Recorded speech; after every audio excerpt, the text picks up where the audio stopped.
لیکن اگر خدا اس سے کروا رہا ہوگا تو پھر خدا کی مرضی، وہ آسان ہو کہ مشکل ہو. لیکن آپ صلی اللہ علیہ وسلم نے اپنے لوگوں کو، اپنے فالوورز کو جس چیزوں کا پابند بنایا وہ بہت مشکل ہے، آسان نہیں ہے. ڈسپلن لانا آسان نہیں زندگی، اور وہ بھی ان لوگوں کے جو بالکل بے ڈسپلن تھے. پہلی بات تو یہ. دوسری بات، اگر آپ صلی اللہ علیہ وسلم جھوٹے ہوتے نا تو چلو جو بات وہ اپنے فالوورز کو کہہ رہے ہوتے زیادہ سے زیادہ اسی کو خود کر لیتے، مزید ایکسٹرا ایفرٹ کرنے کی کوئی ضرورت نہیں. قرآن میں سورہ عائشہ ہوتی، سورہ خدیجہ ہوتی، سورہ فاطمہ ہوتی، سورہ ابو بکر، سورہ عمر، کچھ بھی نہیں ہے. کون سی؟ سورہ مریم. اگر خدا موجود نہیں ہے تو نہ تو آپ کا نقصان نہ میرا نقصان. نہیں ہے تو نہیں، کیا کر لے گا وہ جب ہے ہی نہیں. لیکن اگر ہے تو بھیا میرا نقصان نہیں، پھر آپ کا ہی نقصان ہے. آپ مجھے 5 سب سے بڑی وجہ بتائیے جس سے آپ یہ پروف کر سکے کہ اسلام سچا مذہب، ثبوت کے ساتھ. میں دیکھتا ہوں، پھر میں اس کو کوئی جواب نہیں دوں گا. میں اس کو کوئی جواب نہیں دینے والا، میں صرف اس کو لکھوں گا. 5 کیوں چاہیے سر؟ کتنے؟ 10 دے دیں سر. پھر 21 دے دوں؟ 10 دے دیں سر. پھر 10 صحیح رہے گا. میں تو 21 دوں گا. سر میں 21 کیسے لکھوں گا؟ آپ جلدی کریں، میں آپ کا کیا فٹافٹ ہم ابھی بڑے کمزور انسان. چلو 1-2 لے لو پھر. دیکھیں، اسلام کی جو سچائی ہے نا وہ رسول اللہ کی سچائی کے اوپر ڈیپینڈ کرتی ہے. اس کو تو مانتے ہیں؟ ہاں بالکل مانتے ہیں سر. اگر رسول اللہ صلی اللہ علیہ وسلم جھوٹے ہیں تو اسلام جھوٹا ہے. ٹھیک؟ ہاں سر. ٹھیک.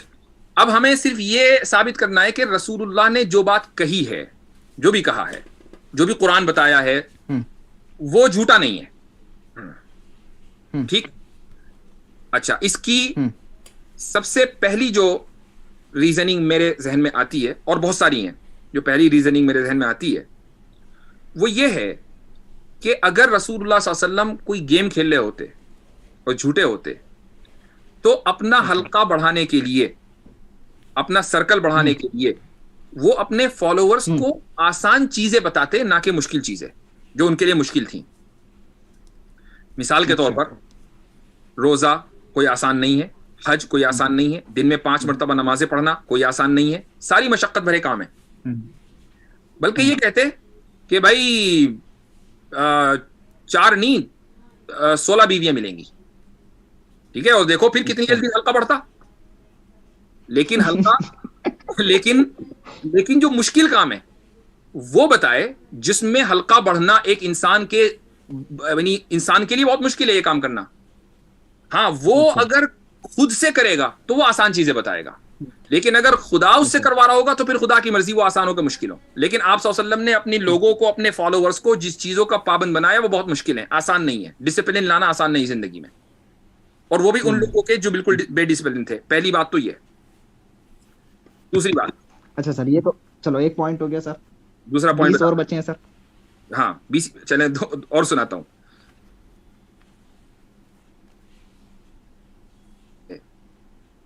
کہ آپ صلی اللہ علیہ وسلم اگر اپنے نبوت کے دعوے میں سچے نہ ہوتے نا تو ان کو دشمنی مول لینے کی کوئی ضرورت نہیں تھی، جبکہ ان کے سامنے پورے حجاز اور جزیرۃ العرب کی لیڈرشپ ان کو آفر کی گئی تھی.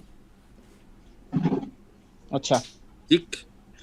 تو جب لیڈرشپ ان کو آفر کر دی گئی تو اگر ان کو لیڈرشپ ہی چاہیے تھی تو ٹھیک ہے، ہو گیا میں لیڈر، مجھے کیا ضرورت ہے خون خرابہ کرنے کا، اتنی محنت بھرنے کا، مکے سے نکلنے کا، پیدل جانے کا، جب مجھے مکے میں بیٹھے بیٹھے پوری لیڈرشپ مل رہی ہے. اس کے باوجود آپ نے اپنے مشن کو جاری رکھا، جو اس بات کی دلیل ہے کہ لیڈرشپ نہیں چاہیے تھی، مقصد لیڈرشپ نہیں تھا. ٹھیک ہے. ٹھیک. تیسرا پوائنٹ، اگر آپ صلی اللہ علیہ وسلم جھوٹے ہوتے نا تو چلو جو بات وہ اپنے فالوورز کو کہہ رہے ہوتے زیادہ سے زیادہ اسی کو خود کر لیتے، مزید ایکسٹرا ایفرٹ کرنے کی کوئی ضرورت نہیں تھی. لیکن آپ صلی اللہ علیہ وسلم نے امت کو تو کہا کہ 5 نمازیں پڑھنی ہے، خود تہجد بھی فرض کر لی اپنے اوپر.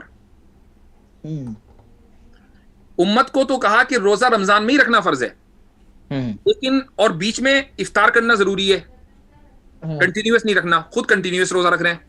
کیوں بھائی اتنی مشقت کیوں جھیل لیں؟ اچھا، اگر خود 5 نمازیں بھی پڑھ لیتے اور چھٹی نہ پڑھتے تہجد میں، کوئی آ کے پوچھنے والا نہیں تھا کہ آپ رات کو تہجد کی نماز کائیں کو نہیں پڑھتے.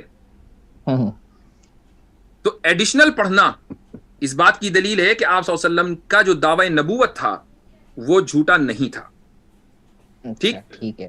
اچھا ایک اور پوائنٹ لے لیں، وہ یہ ہے کہ اگر آپ صلی اللہ علیہ وسلم سچے نہ ہوتے، جھوٹے ہوتے، تو یہود اور نصارہ کرسچنز اور جوز کی جو کے بارے میں آپ صلی اللہ علیہ وسلم کو یہ پتا تھا کہ انہوں نے اپنی کتابوں کے اندر ڈسٹورشن کر دیا ہے, ٹھیک ہے, اس کے باوجود وہ اپنی امت کو یہ تعلیم نہ دیتے کہ اگر تمہیں اہل کتاب کوئی بات کہیں مذہبی, ٹھیک ہے, اپنی مذہبی کتابوں سے کچھ کوٹ کر کے بتائیں, تو نہ تو تصدیق کرنا نہ تکذیب کرنا, نہ جھٹلانا نہ کہنا کہ سچ ہے.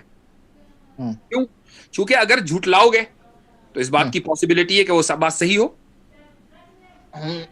تو اب ایک بات بتائیں کہ جن لوگوں نے آپ صلی اللہ علیہ وسلم کو معمولی تکلیفیں نہیں دی, بہت تکلیفیں دی, جھٹلایا, چاہے وہ عیسائی ہوں چاہے یہودی ہوں, اپنے دشمنوں کے بارے میں آدمی اپنے فالوورز کو یہ کہتا ہے کہ ان کی بات ماننی نہیں ہے, ان کی بات ان کے منہ پہ مارنا.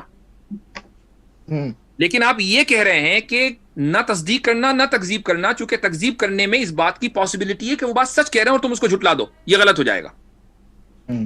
اس کا مطلب یہ کہ آپ کو سچائی پسند ہے چاہے وہ دشمن کے منہ سے آ رہی ہو. تو جو آدمی اتنا زیادہ پرٹیکولر سچائی کے بارے میں, وہ خود جھوٹا کیسے ہو سکتا ہے؟ اچھا ٹھیک. اچھا, ایک اور پوائنٹ ہے, اور وہ یہ ہے کہ اگر آپ صلی اللہ علیہ وسلم جھوٹے ہوتے تو آپ اپنی فیملی کو, اپنے قریبی لوگوں کو قرآن میں جس کے بارے میں آپ یہ سمجھ رہے تھے کہ یہ بہت بڑا انقلاب لانے والا ہے, بلینز آف لوگ اس کو مانیں گے, تو اپنی فیملی کو سب سے زیادہ گلوریفائی کرتے, اپنے آپ کو گلوریفائی کرتے. قرآن میں سورہ عائشہ ہوتی, سورہ خدیجہ ہوتی, سورہ فاطمہ ہوتی, سورہ ابو بکر, سورہ عمر, کچھ بھی نہیں ہے. کون سی؟ سورہ مریم, ٹھیک, سورہ نوح, سورہ یوسف. تو سورہ عائشہ, فاطمہ, خدیجہ کیوں نہیں ہے؟ خود آپ صلی اللہ علیہ وسلم کا نام 4-5 مرتبہ ہی کیوں ہے, جبکہ حضرت موسیٰ کے مردو سے 30 صفحے پہ آ جاتا ہے؟ تو ایک آدمی اگر کوئی کام کوئی اپنا لکھوں گا نا, تو میں چاہوں گا کہ بھائی میری تعریف ہو نا, تو میں ہر جگہ دکھوں اپنی تحریر کے اندر, میں نظر آؤں. یہ ہیومن نیچر ہے. لیکن ایسا نہیں ہوا. اچھا سر. ٹھیک. ایک اور چیز وہ یہ کہ اگر آپ صلی اللہ علیہ وسلم جھوٹے ہوتے تو بہت آسانی کے ساتھ رسول اللہ صلی اللہ علیہ وسلم کو ابو لہب جھوٹا ثابت کر دیتا. اچھا, کیسے پتا ہے کیسے؟ وہ اس طریقے سے کہ قرآن میں آیت نازل ہوئی, تبت یدا ابی لہب وتب ما اغنی عنہ مالہ وما کسب سیصلی. اب یہاں جو سیصلی کا لفظ ہے, اس سے اللہ نے یہ ثابت کیا کہ یہ آدمی کافر ہی مرے گا, چونکہ اس کو جہنم میں جانا ہے. ابو لہب آپ صلی اللہ علیہ وسلم کو جھوٹا ثابت کرنے کے لیے یہ پرٹینڈ کرتا کہ چلو میں نے تو مان لیا, محمد کے اوپر میں ایمان لے آیا, دل سے نہ لاتا. لوگوں کی نظر میں آپ صلی اللہ علیہ وسلم جھوٹے ثابت ہو جاتے.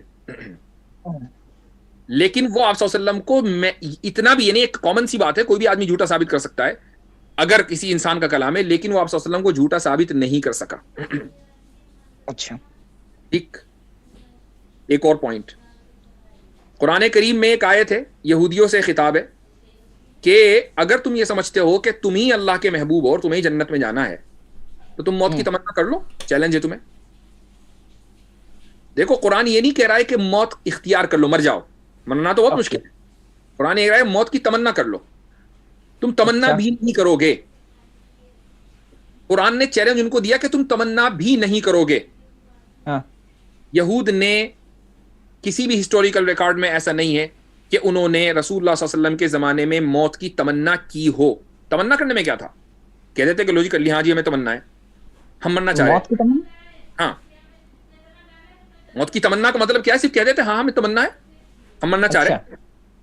لیکن انہوں نے یہ بھی نہیں کہا, تمنا کا اظہار تک نہیں کیا, ورنہ بہت آسانی کے ساتھ وہ رسول اللہ صلی اللہ علیہ وسلم کو جھٹلا دیتے. لیکن آپ صلی اللہ علیہ وسلم کو وہ نہیں جھٹلا پائے. ٹھیک. ایک اور سن لیجئے, وہ یہ ہے کہ رسول اللہ صلی اللہ علیہ وسلم کے ایک صاحبزادے تھے جن کا نام تھا ابراہیم, شاید سناؤ. لڑکے, ہاں, کیونکہ لڑکے زیادہ پاپولر نہیں, ان کی لڑکی زیادہ پاپولر ہے. تو ان کے ایک لڑکے کا نام ہے ابراہیم. اچھا. جو مدینہ میں پیدا ہوئے تھے اور ان کا انتقال ہو گیا تھا بچپن میں, چھوٹے ہی تھے. اچھا, اسی لیے نہیں پاپولر. ہاں, چند مہینوں کے تھے. جس دن ان کا انتقال ہوا تو اس دن سورج گرہن ہوا تھا. اچھا ٹھیک. تو لوگ یہ کہنے لگے کہ آج یہ سورج گرہن اس لیے ہوا ہے چونکہ ابراہیم کا انتقال ہوا ہے, بڑی شخصیت ہے, رسول اللہ کے بیٹے ہیں. کیا بات.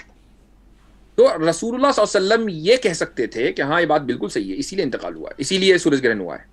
لیکن آپ نے یہ کہا کہ سورج اور چاند یہ تو اللہ تعالیٰ کی نشانیاں ہیں, یہ کسی کے مرنے جینے سے کوئی ان پہ گرہن ہوتا ہے.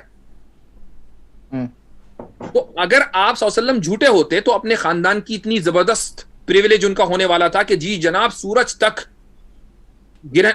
گرہن تک ہو گیا تھا ان کے بیٹے کے مرنے پر. آپ یہ جو آنر ہے بہت آسانی کے ساتھ باقی رکھتے, بس بات ختم ہو جاتی. لیکن آپ نے اس کی تردید کی کیونکہ ایسا نہیں تھا. ٹھیک. اسی طریقے سے آپ صلی اللہ علیہ وسلم کی زندگی میں حضرت عائشہ کے اوپر ایک الزام لگا تھا. ٹھیک. اگر آپ صلی اللہ علیہ وسلم جھوٹے ہوتے نا تو حضرت عائشہ کو یا تو نکال دیتے, چھوڑ دیتے. اچھا. اگر الزام سچا ہوتا تو چھوڑ دیتے, اور اگر الزام جھوٹا ہوتا تو فوراً تردید کرتے. لیکن آپ صلی اللہ علیہ وسلم نے 1 مہینے تک خاموشی رکھی چونکہ آپ کو پتا نہیں تھا کہ الزام سچا ہے یہ جھوٹا ہے. خاموشی رہے یہاں تک کہ قرآن کے میں 10 آیتیں نازل ہوئیں حضرت عائشہ رضی اللہ عنہا کی برات پر. ٹھیک. تو اگر قرآن رسول اللہ کا کلام ہوتا تو اتنے دن تک کے, اور اس 1 مہینے کے عرصے میں لوگ رسول اللہ صلی اللہ علیہ وسلم کو, آپ کے خاندان کو کچھ سے کچھ کہہ رہے تھے. منافقین ایک سے ایک باتیں بنا رہے تھے. آپ صلی اللہ علیہ وسلم کو تکلیف ہو رہی تھی کہ لوگ ان کو یہ الزامات دے رہے ہیں. تو ایسا ہو سکتا تھا کہ اپنے الزام کو اپنا نام کلیئر, آپ اگر کوئی آپ کے اوپر الزام لگائے کسی بھی طرح کا تو آپ چاہیں گے کہ اسی پل آپ کا نام کلیئر ہو جائے. ہم کئی لوگ میرے بارے میں بات کر رہے ہیں, میں 1 گھنٹے کے لیے بھی نہیں چاہوں گا کہ لوگ میرے بارے میں بات کریں. تو اگر یہ قرآن جو ہے رسول اللہ صلی اللہ علیہ وسلم لکھ رہے ہوتے تو اسی منٹ 10 آیت لکھتے, ہو گئی تھی بات. جو اثر 1 مہینے بعد ہونا تھا وہ اسی گھنٹے ہو جاتا. لیکن ایسا نہیں ہوا. یہ چند باتیں ہیں جو رسول اللہ صلی اللہ علیہ وسلم کے سچا ہونے کے لیے کافی وافی ہیں. اور بھی بہت کچھ چاہا جا سکتا ہے لیکن ٹائم بہت ہو گیا, فی الحال اسی پہ بات کریں. ہاں صحیح ہے سر, اتنا ہی بہت ہے سر. تو یہ کوئی ضروری نہیں ہے کہ اگر آپ کو مذہب ماننا ہے تو آپ A to Z ساری چیزیں آپ کے سامنے کلیئر ہونی چاہیے. نہیں, یہ کوئی ضروری نہیں ہے. مذہب کی جو فنڈامنٹل ویلیوز ہیں, کور ویلیوز, میں آپ کو بتا دیتا ہوں کون کون سی ہیں. 6-7 چیزیں ہیں. خدا کا موجود ہونا, ملائکہ کا, فرشتوں کا, اچھا جی, کتابوں کا آنا, رسول کا ہونا, قیامت کا ہونا, قیامت کے بعد جنت اور جہنم کا اور تقدیر کا ہونا. بس اگر آپ ان چیزوں پر یقین رکھتے ہیں تو آپ مؤمن ہیں. باقی شق قمر یعنی اسپلٹ آف مون ہوا تو کیسے ہوا تو نہیں ہوا, یہ ساری باتیں آپ ہمیشہ ان پہ تحقیق کرتے رہیں, پتہ چل جائیں گی آپ کو.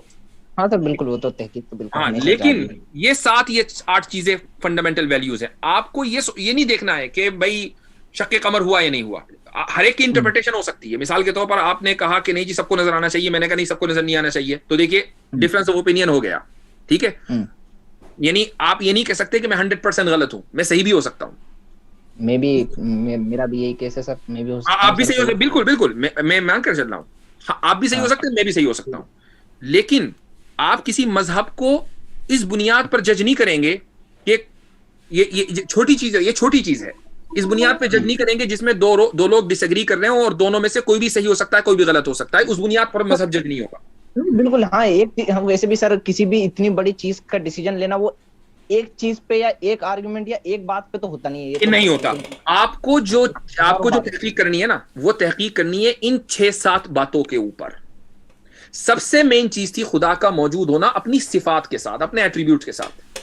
آپ اس پر تحقیق نہ کریں کہ جی شق قمر ہوا کہ نہیں ہوا, آپ اس پہ تحقیق کریں کہ خدا کیوں موجود ہے اور میرے پاس ایسی کیا دلیل ہے جس سے میں ثابت کروں کہ وہ موجود نہیں ہو سکتا اپنے ایٹریبیوٹس کے ساتھ. بس یہ ہے اصل چیز. یہ میری آپ کے لیے ایڈوائز ہے اور میں دعا کرتا ہوں کہ اللہ تعالیٰ آپ کو سیدھا راستہ دکھائے.